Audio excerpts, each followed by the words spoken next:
नमस्कार दोस्तों, स्वागत है आप सभी का एक बार फिर से हमारे YouTube चैनल सारी जानकारी में। हरियाणा परिवार पहचान पत्र की इनकम की जो समस्या है उसको लेके ये वीडियो बना रहे हैं। प्यारे साथियों, जिन भी परिवारों की जो इनकम है वो बिना किसी रीजन की वजह से बढ़ गई है, तो जो काफ़ी कमेंट आते हैं कि इनकम कैसे कम होगी, हमारा कोई भी जो बिजली का बिल है उसका रीजन नहीं है, फसल का रीजन नहीं है, या कोई भी हमारा प्राइवेट सेक्टर एम्प्लॉय ऑक्यूपेशन में नहीं है, फिर भी हमारी जो इनकम है वो 2.5 से 5 लाख हो गई, 5 से 10 लाख वाले स्लॉट में गई, तो वो कैसे ठीक होगी। तो सबसे पहले आप यहाँ पे देख सकते हो, हम परिवार पहचान पत्र के ऑफिशियल पोर्टल पे हैं। यहाँ पे आपको जो मेथड है जहाँ से इनकम कम हो सकती है वो बताएंगे। यहाँ पे आप तीसरा ऑप्शन देख रहे हैं, रिपोर्ट एक्सक्लूजन ग्रीवेंस का। सबसे पहले ये पहला मेथड है। यहाँ आप देख सकते हो फैमिली आईडी आपसे मांगेगा।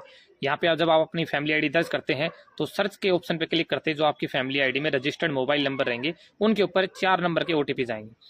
ओटीपी आप डालते जैसे वेरीफाई ओटीपी करेंगे, आपका जो भी पोर्टल है पूरा का पूरा फैमिली आईडी का वो ओपन हो जाएगा, जिसमें आपका एड्रेस भी रहेगा, टोटल मेंबर भी रहेंगे, किसकी कितनी इनकम है, वेरीफाइड इनकम कितनी है, राशन कार्ड का पूरा स्टेटस।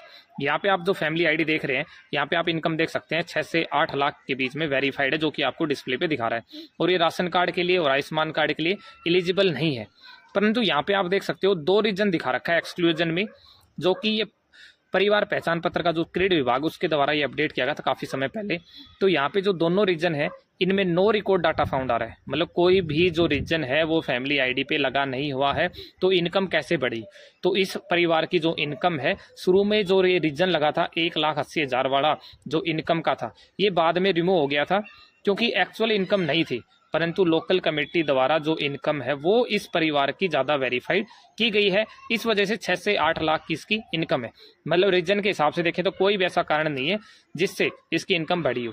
तो एक तो मेथड यहाँ पे है कि आप इनकम की ग्रीवेंस लगा सकते हैं। जैसे आप इनकम ग्रीवेंस के ऑप्शन पे क्लिक करते हैं तो यहाँ से रिक्वेस्ट डल जाएगी। जो रिक्वेस्ट डलती है यहाँ पे आपको पेंडिंग दिखा रही है। क्यों दिखा रही है? क्योंकि ये जो रिक्वेस्ट है ये बहुत ही कम ऐसे केसेज हैं जिनमें अप्रूवल मिलता है। यहाँ पे जो रिक्वेस्ट डलती है वो काफ़ी महीनों तक पेंडिंग रहती है, पास भी हो जाती है और रिजेक्ट भी हो जाती है, परंतु रिजेक्ट होने के बाद में आपको यहाँ पे पेंडिंग दिखाता रहेगा, दोबारा से जो रिक्वेस्ट है वो नहीं लगती है। तो एक तो मेथड हो गया ये। अगर दूसरे मेथड की बात करें हम, तो उसके लिए हमें पहले अपना जो लॉगिन है फैमिली आईडी का जो पोर्टल है वहाँ पे हम चलते हैं, वहाँ पे आपको दिखाते हैं। दूसरा मेथड जो रहेगा वो हमारा रहेगा फैमिली आईडी का जो पोर्टल है वहाँ पे ऑफिशियल लॉगिन करने के बाद में हमें सिटीजन लॉगिन के ऑप्शन पे क्लिक करना पड़ेगा। यहाँ पे आपको फर्स्ट ऑप्शन मिलेगा करेक्शन मॉड्यूल का। यहाँ भी आपको अपनी फैमिली आईडी डालनी पड़ेगी। जिस भी मेंबर की जो वेरीफाइड इनकम है लोकल कमेटी द्वारा, जो मेंबर ने खुद डाली है वो भी यहाँ पे दिखा देगा, और फिर एलसी द्वारा जो वेरीफाइड की गई है वो इनकम भी यहाँ पे दिखा देगा। तो एक ऑप्शन हमारे पास ये अवेलेबल है। यहाँ पे आप देख सकते हो जो एनुअल इनकम दिखा रहा है, ओल्ड दिखा रहा है, ये हमारे द्वारा, मतलब जिस भी मेंबर की ये फैमिली आईडी है, जिस भी परिवार की है उसके द्वारा ये इनकम डाली गई थी। उसके बाद में जो लोकल कमेटी द्वारा इनकम है वो जब हम वेरीफाई ओटीपी पे क्लिक करेंगे तब आपको दिखा देगा कि कितनी इनकम लोकल कमेटी द्वारा वेरीफाइड की गई है। 1,30,000 हमने डाली थी, लोकल कमेटी द्वारा की गई है 5 से 6 लाख के बीच में। अगर आप इसको चैलेंज करना चाहते हैं तो आप यहाँ पे यस करके इसको ओटीपी डाल के इसको सबमिट कर सकते हैं। ये हमारा सेकेंड मेथड है। तो 2 मेथड हमारे ये हो गए जहाँ से हमारी इनकम कम हो सकती है। यहाँ से भी जो रिक्वेस्ट है वो जाएगी सीधा चंडीगढ़ क्रेड विभाग के पास में। यहाँ पे आप देख सकते हैं कि पूरा का पूरा जो परफॉर्मा है यहाँ पे आ गया। एग्जिटिंग इनकम दिखा दी 1,30,000, नई आपने जो रिक्वेस्ट डाली है 1,20,000 की, और your verified family income is PPP is 6 lakh के आसपास ये वेरीफाइड है। दूसरा मेथड इसमें क्या होता है, इसमें भी पूरा का पूरा लोकल कमेटी के बाद में जो फैमिली आईडी है ये वापस से चंडीगढ़ विभाग द्वारा, जो क्रेड विभाग है उसके द्वारा डाटा दोबारा से रीजनरेट किया जाता है कि इनकम की करेक्शन आई है, आप इसका दोबारा से वेरिफिकेशन करो। अब अगर तीसरे मेथड की बात करें तो वो हमारे पास मिलता है grievance.edisa.gov, जहाँ पे आपको यहाँ से भी आप इनकम के लिए आगे जाके जो एक बार अपनी जो रिक्वेस्ट है वो सबमिट कर सकते हैं। यहाँ पे आपको ऐड और व्यू ग्रीवेंस 2 ऑप्शन मिलेंगे। दोनों ऑप्शन में क्या होता है कि आप रिक्वेस्ट डाल भी सकते हैं और स्टेटस भी चेक कर सकते हैं। उन 2 मेथडों में आपको स्टेटस चेक नहीं हो पाएगा। इसमें भी सेम वही है, जब आप अपनी फैमिली आईडी डालोगे तो जो आपके रजिस्टर्ड मोबाइल नंबर रहेंगे वहाँ पे ओटीपी जाएंगे। उसके बाद में यहाँ पे ऐड ग्रीवेंस में किसी भी एक जो सर्विस है वो आप चूज कर सकते हैं, राशन कार्ड की हो, आयुष्मान कार्ड की हो, जो भी, उसमें आप फैमिली इनकम इज इनकरेक्ट का जो आपको ऑप्शन मिलेगा वो सिलेक्ट करना पड़ेगा।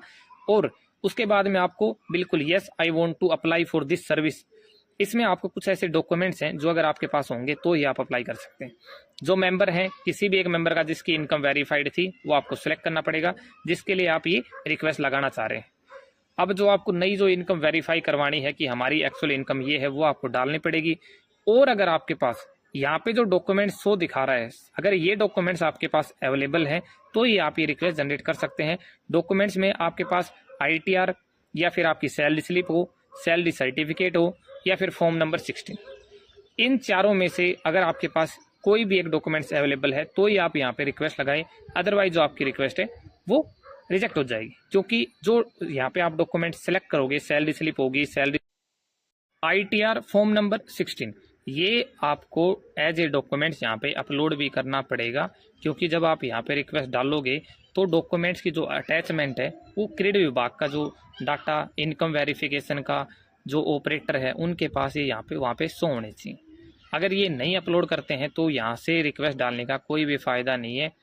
साथ साथ में यहाँ पे डॉक्यूमेंट्स अपलोड करने के बाद में नीचे जो आप रिक्वेस्ट डाल रहे हो उसका विवरण भी यहाँ पे डाल सकते हैं। पूरी की पूरी जो डिटेल है वो यहाँ पे आप फिल कर सकते हैं कि ये हमारी फैमिली ID है, हमारे मेंबर की ये एक्चुअल इनकम है, ये हमारा ऑक्यूपेशन है, ये हमारा काम है। जो भी आप लिखना चाहते हैं वो लिख सकते हैं और यहाँ पे जाके सबमिट कर सकते हैं। साइड में आपको व्यू ग्रीवेंस का शिकायतों को देखेगा ऑप्शन दिख रहा है। यहाँ पे जाके आप अपनी जो इनकम है उसका क्या स्टेटस है वो यहाँ पे देख सकते हैं। क्योंकि यहाँ से आपको एक टिकट नंबर जनरेट हो जाता है जो आपका फैमिली ID वाला नंबर दे रखा है उसके ऊपर भी आ जाता है और यहाँ भी आपको शो कर देगा। यहाँ का जो स्टेटस है वो जल्द से जल्द अपडेट हो जाता है अगर आप डॉक्यूमेंट्स प्रॉपर तरीके से लगा देते हैं। तो इनकम अगर आपको कम करवानी है तो सबसे जो थर्ड वाला जो मेथड है वो ऐसा मेथड है जो जल्दी काम करता है। अदरवाइज पहले वाले जो 2 मेथड हैं उनमें काफ़ी टाइम तक ये पेंडिंग रहती हैं। पर उन 2 मेथडों में ऐसा ही है कि आपके पास कॉल अरेंज होती है। तीसरे मेथड में अगर आप डॉक्यूमेंट्स वैलिड डॉक्यूमेंट सबमिट कर देते हैं तो आपके पास कॉल अरेंज नहीं होगी, आपकी जो इनकम है वो पोर्टल पर ऑटोमेटिकली अपडेट हो जाएगी। अब वो स्लॉट आपने 1,20,000 का डाला है तो वो 1 से 1,40 का वेरीफाइड हो सकता है या 1,40 से 1,80 का। तो प्यारे साथियों, ये 3 ही मेथड है इनकम करेक्शन के, उसके अलावा कोई भी ऑप्शन अवेलेबल नहीं है पोर्टल पे आपकी इनकम कम हो जाए। अगर वीडियो अच्छी लगती है तो वीडियो को लाइक करें, चैनल पर नए जुड़ते हैं तो चैनल को सब्सक्राइब करें।